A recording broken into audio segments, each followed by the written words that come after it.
आप देख रहे हैं SS4 न्यूज। प्रत्येक खबर पहुंचाए आप तक।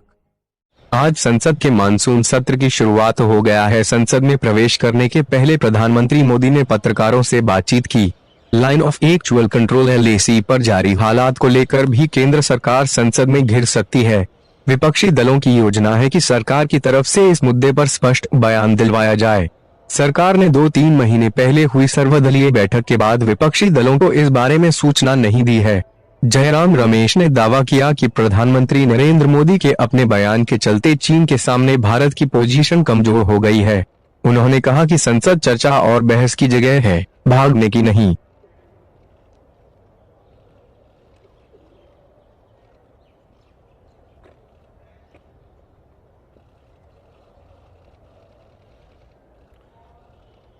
नमस्कार साथियों,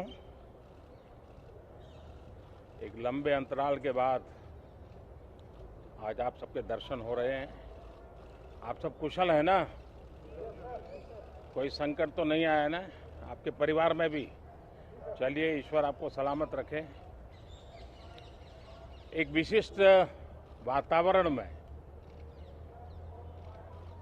संसद का आज प्रारंभ हो रहा है। कोरोना भी है, कर्तव्य भी है और सभी सांसदों ने कर्तव्य का रास्ता चुना है। मैं सभी सांसदों को इस पहल के लिए बधाई देता हूं और धन्यवाद भी करता हूं। बजट सत्र समय से पहले ही रोकना पड़ा था। इस बार भी दिन में 2 बार, एक बार राज्यसभा, एक बार लोकसभा, समय भी बदलना पड़ा है। सैटरडे संडे भी इस बार कैंसिल कर दिया गया है, लेकिन सभी सदस्यों ने इस बात को भी स्वीकार किया है, स्वागत किया है और कर्तव्य पथ पर आगे बढ़ने का फैसला किया है। इस सत्र में कई महत्वपूर्ण निर्णय होंगे, अनेक विषयों पर चर्चा होगी और हम सबका अनुभव है कि लोकसभा में जितनी ज़्यादा चर्चा होती है, जितनी गहन चर्चा होती है, जितनी विविधताओं से भरी चर्चा होती है, उतना सदन को भी, विषय वस्तु को भी और देश को भी बहुत लाभ होता है। इस बार भी उस महान परंपरा में हम सभी सांसद मिलकर के वैल्यू एडिशन करेंगे, ऐसा मेरा विश्वास है। कोरोना से बनी जो परिस्थिति है, उसमें जिन सतर्कताओं के विषय में सूचित किया गया है, उन सतर्कताओं का पालन हम सबको करना ही करना है। और ये भी साफ है, जब तक दवाई नहीं तब तक कोई ढिलाई नहीं। हम चाहें कि बहुत ही जल्द से जल्द दुनिया के किसी भी कोने से वैक्सीन उपलब्ध हो, हमारे वैज्ञानिक जल्द से जल्द सफल हो और दुनिया में हर किसी को इस संकट में से बाहर निकालने में हम कामयाब हो। इस सदन की और भी एक विशेष जिम्मेवारी है और विशेष करके इस सत्र की विशेष जिम्मेवारी है। आज जब हमारी सेना के वीर जवान सीमा पर डटे हुए हैं, बड़ी हिम्मत के साथ, जज्बे के साथ, बुलंद हौसलों के साथ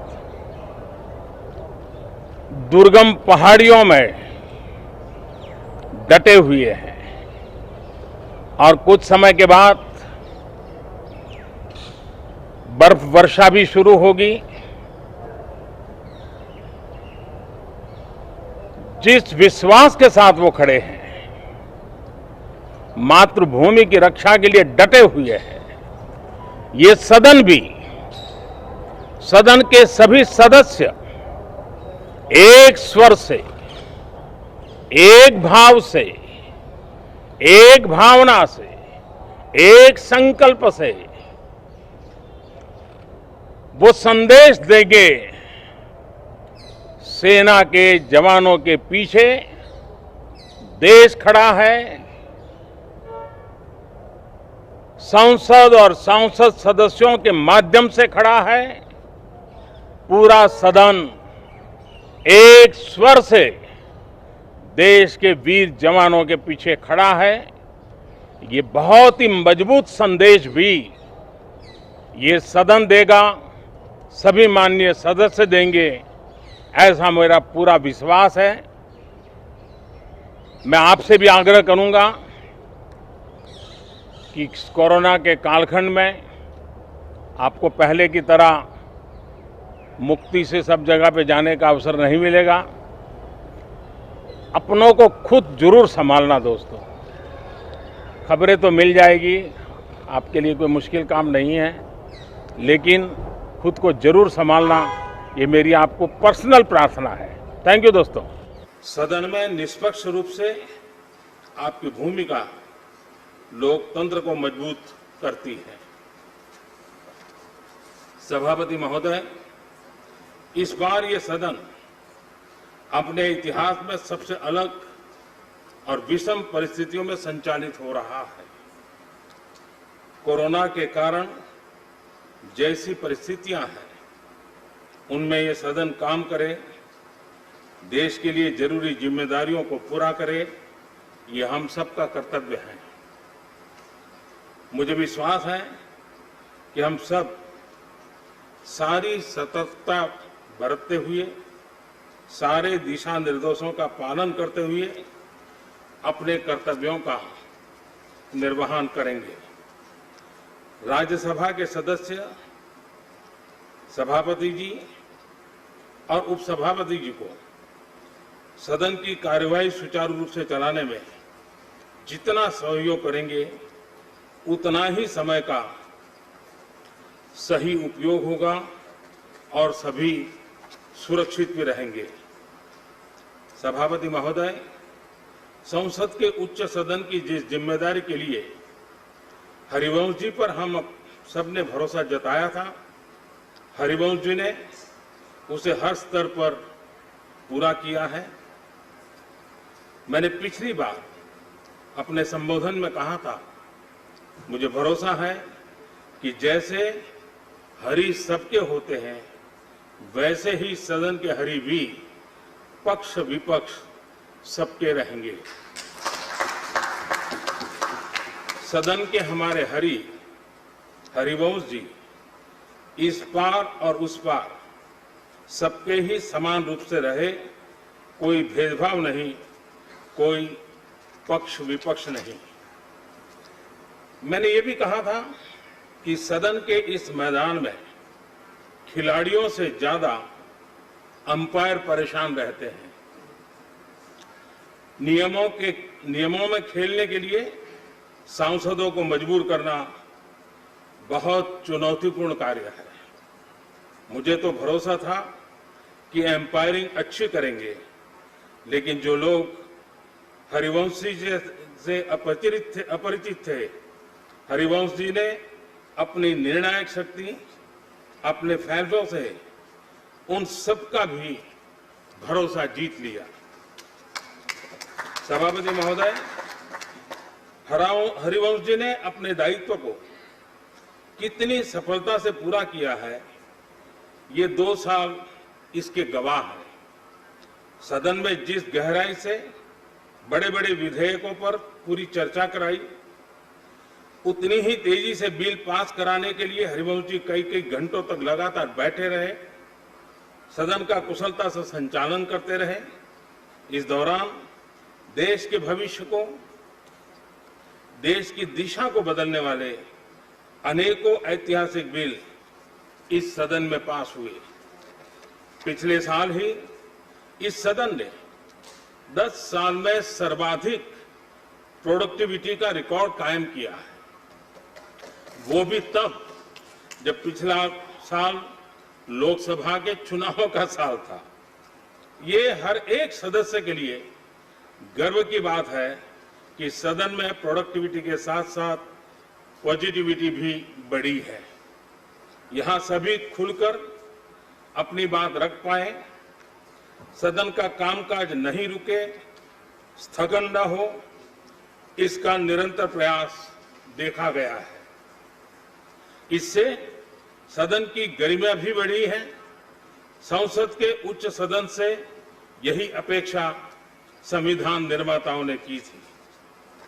लोकतंत्र की धरती बिहार से, जेपी और कर्पूरी ठाकुर की धरती से, बापू के चंपारण की धरती से जब कोई लोकतंत्र का साधक आगे आकर जिम्मेदारियों को संभालता है तो ऐसा ही होता है जैसा हरिवंश जी ने करके दिखाया है।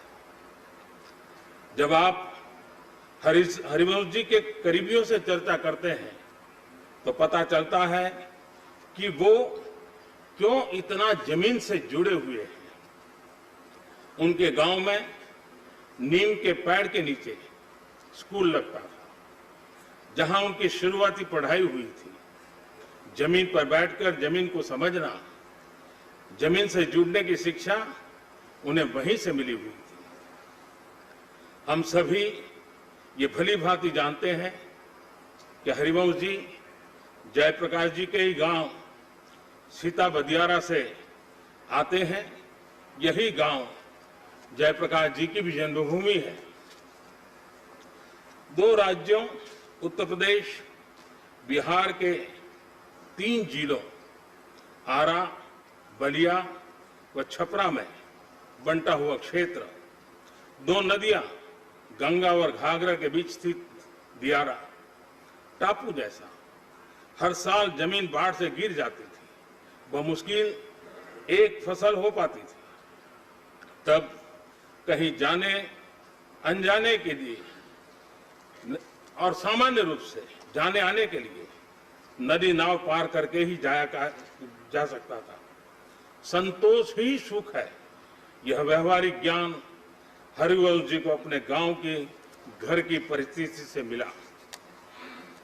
वो किस पृष्ठभूमि से निकले हैं, इसी से जुड़ा एक किस्सा मुझे किसी ने बताया था।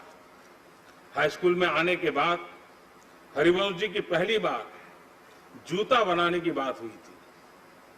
उसके पहले उनके पास न जूते थे और न ही खरीदे थे। ऐसे में गांव के ही एक व्यक्ति को जूता बनाते थे, उनको हरिवंश जी के लिए जूता बनाने के लिए कहा गया। हरिवंश जी अक्सर उस बनते हुए जूते को देखने जाते थे कि कितना बना। जैसे बड़े रईस लोग अपना बंगलो बनता है तो बार बार देखने के लिए जाते थे, हरिवंश जी अपना जूता कैसा बन रहा है, कहां तक पहुंचा है, वो देखने के लिए पहुंच जाते थे। जूता बनाने वाले से हर रोज सवाल करते थे कि कब तक बन जाएगा। आप अंदाजा लगा सकते हैं कि हरिवंश जी जमीन से इतना क्यों जुड़े हुए हैं। जेपी का प्रभाव उनके पर बहुत ही था। उसी दौर में उनका किताबों से भी लगाव बढ़ता गया। उससे भी जुड़ा एक किस्सा मुझे पता चला। हरिवंश जी को जब पहली बार सरकारी स्कॉलरशिप मिली तो घर के कुछ लोग उम्मीद लगाए बैठे थे कि बेटा स्कॉलरशिप का पूरा पैसा लेकर घर आएगा, लेकिन हरिवंश जी ने स्कॉलरशिप के पैसे घर न ले जाने के बजाय किताबें खरीदी। तमाम तरह की संक्षिप्त जीवनियां, साहित्य यही घर लेके गए। हरिवंश जी के जीवन में उस समय किताबों का जो प्रवेश हुआ था वो अब भी उसी तरह बरकरार है। सभापति महोदय, करीब 4 दशक तक सामाजिक सरोकार की पत्रकारिता करने के बाद हरिवंश जी ने 2014 में संसदीय जीवन में प्रवेश किया था।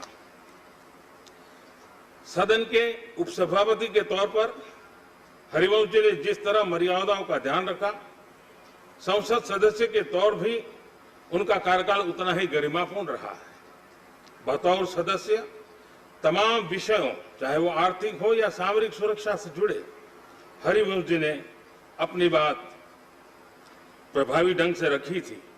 हम सब जानते हैं, शालीन लेकिन सारगर्भित ढंग से बात रखना उनकी पहचान है। सदन के सदस्य के तौर पर उन्होंने अपने उस ज्ञान, अपने उस अनुभव से देश की सेवा का पूरा प्रयास किया है।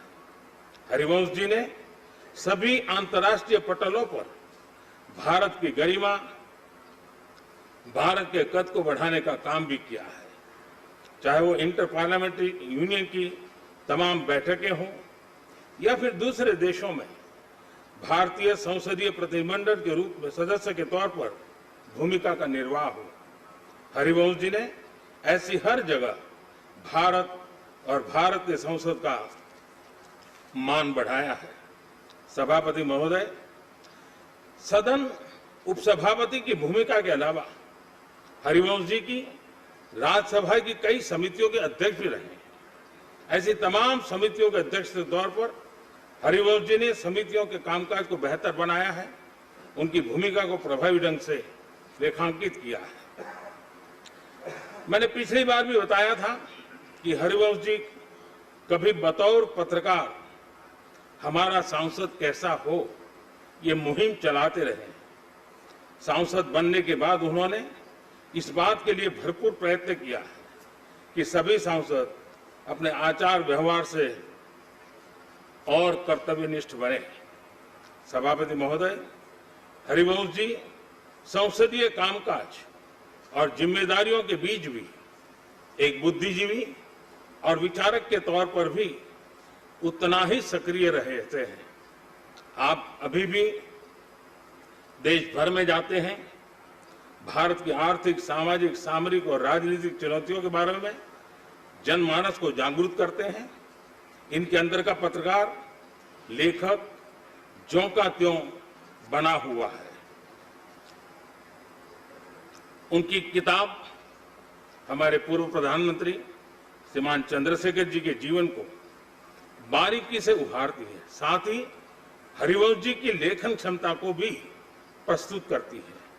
मैं इस सदन का सभी सदस्यों का सौभाग्य है कि उपसभापति के रूप में हमें हरिवंश जी का मार्गदर्शन आगे भी मिलेगा। माननीय सभापति जी, संसद का यह उच्च सदन 250 सत्रों से आगे की यात्रा कर चुका है। ये यात्रा लोकतंत्र के तौर पर हमारी परिपक्वता का प्रमाण है। एक बार फिर से हरिवंश जी, आपको इस महत्वपूर्ण और बड़ी जिम्मेदारी के लिए ढेर सारी शुभकामनाएं। आप स्वस्थ रहें और सदन में भी स्वस्थ माहौल बनाए रखते हुए एक उच्च सदन से जो उम्मीदें हैं उसे पूरा करते रहें।